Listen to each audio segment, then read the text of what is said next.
Seguro que a casi todo el mundo le suena la peli 300, esa imagen icónica de un rey desafiando a todo un imperio. Pues bien, agarraos porque la historia real es, si cabe, todavía más increíble. Vamos a ver qué pasó de verdad en aquel estrecho paso de montaña. Esta es la pregunta del millón, ¿verdad?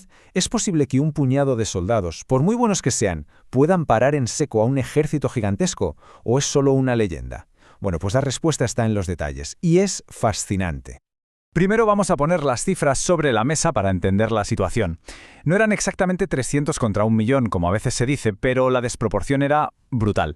Unos 7.000 griegos en total, con los 300 espartanos como punta de lanza, frente a un ejército persa que, siendo conservadores, superaba los 200.000 hombres. Un auténtico David contra Goliat. Pero a ver, ¿por qué el imperio más grande que el mundo había conocido estaba tan obsesionado con aplastar a unas cuantas ciudades-estado griegas? Pues la razón es muy humana y muy sencilla. Pura venganza. Todo esto se enmarca en las guerras médicas. Resulta que años antes los persas, liderados por el rey Darío, ya lo habían intentado y se llevaron un palo tremendo en la batalla de Maratón. Aquella derrota les dolió, pero mucho, tanto que Darío juró que volvería, pero esta vez con un ejército tan grande que borraría a Grecia del mapa. Darío murió antes de poder cumplir su promesa, pero la misión pasó a su hijo, Jerjes. Y este no era un rey cualquiera, ¿eh? Las crónicas de la época lo pintan como un megalómano de manual, un tipo que se veía a sí mismo como un dios en la tierra, y que estaba decidido a terminar la faena que su padre había empezado. Y antes de la invasión llegó la exigencia persa, una petición que iba a poner a prueba el famoso espíritu desafiante de los griegos. Y el hombre que encarnaba ese espíritu era Leónidas. Pero ojo, olvidémonos por un momento de la imagen de la película. El Leónidas de verdad era un veterano de 60 años, un rey que llevaba 10 años en el trono y que se había forjado desde los 7 en la Agogé, el sistema de entrenamiento más duro del mundo antiguo. Era un estratega experto, no un joven impetuoso. La prueba de fuego llegó en forma de una petición simbólica, pero que no dejaba lugar a dudas. Los emisarios de Jerjes iban por toda Grecia pidiendo tierra y agua. Entregar eso significaba someterse por completo, convertirse en vasallos del imperio persa. Rendición total. Las respuestas de los griegos fueron legendarias. En Atenas, al parecer, le soltaron al emisario un improperio bastante gráfico justo antes de tirarlo por un barranco, pero en Esparta, la reacción de Leónidas fue, si cabe, más directa y contundente.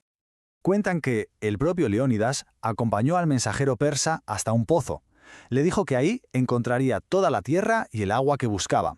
Y justo antes de darle la famosa patada que lo mandó al fondo, se cree que pronunció esa frase mítica. Con ese gesto, Esparta sellaba su destino. La guerra era inevitable. Con la guerra ya declarada, todo se iba a decidir en un punto estratégico, las Termópilas, cuyo nombre significa algo así como las puertas calientes. Y aquí es donde la astucia táctica se enfrentó a la fuerza bruta.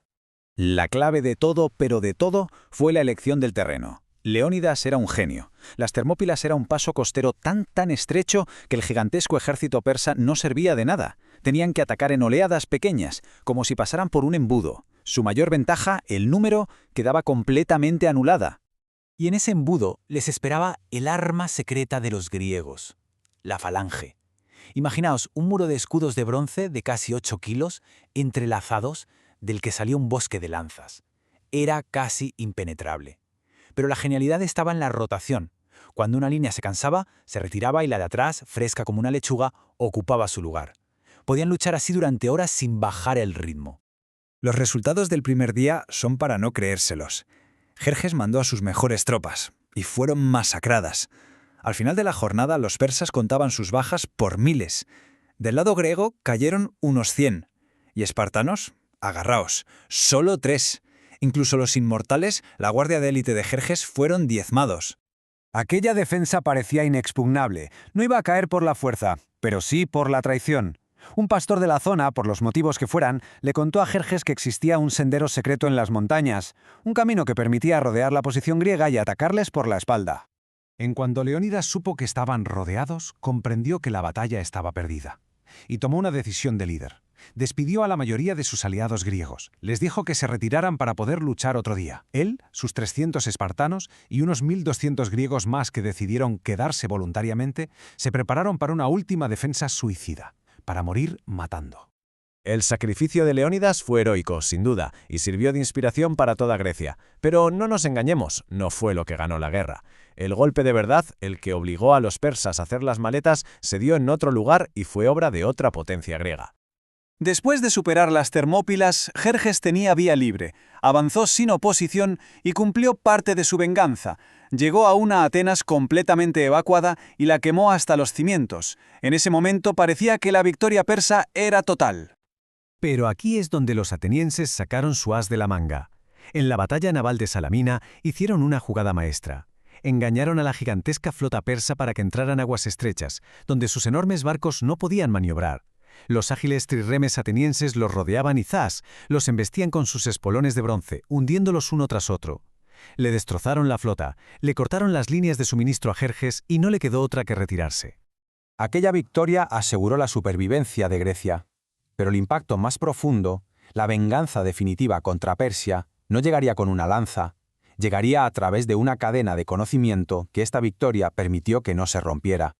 Avancemos un poco en el tiempo. Un soldado que sobrevivió a esas guerras se llamaba Sócrates. Sí, ese Sócrates. Se convirtió en filósofo y tuvo a un alumno llamado Platón. Platón, a su vez, enseñó a otro genio, Aristóteles. Y Aristóteles un buen día fue contratado como tutor personal de un joven príncipe de Macedonia. Que no era otro que Alejandro Magno. Y fue ese príncipe, educado en la filosofía y el pensamiento griegos que sobrevivieron gracias a batallas como la de las Termópilas, quien un siglo después lideró su propio ejército, arrasó con el imperio persa y lo conquistó por completo. La venganza definitiva, servida en el plato más frío posible. Y esto nos deja con una última reflexión. El sacrificio de Leónidas fue una victoria moral, un acto heroico que inspiró a toda Grecia. Pero fue la supervivencia de la cultura y la filosofía griegas lo que a largo plazo derrotó a Persia de una forma que 300 lanzas nunca podrían haber logrado.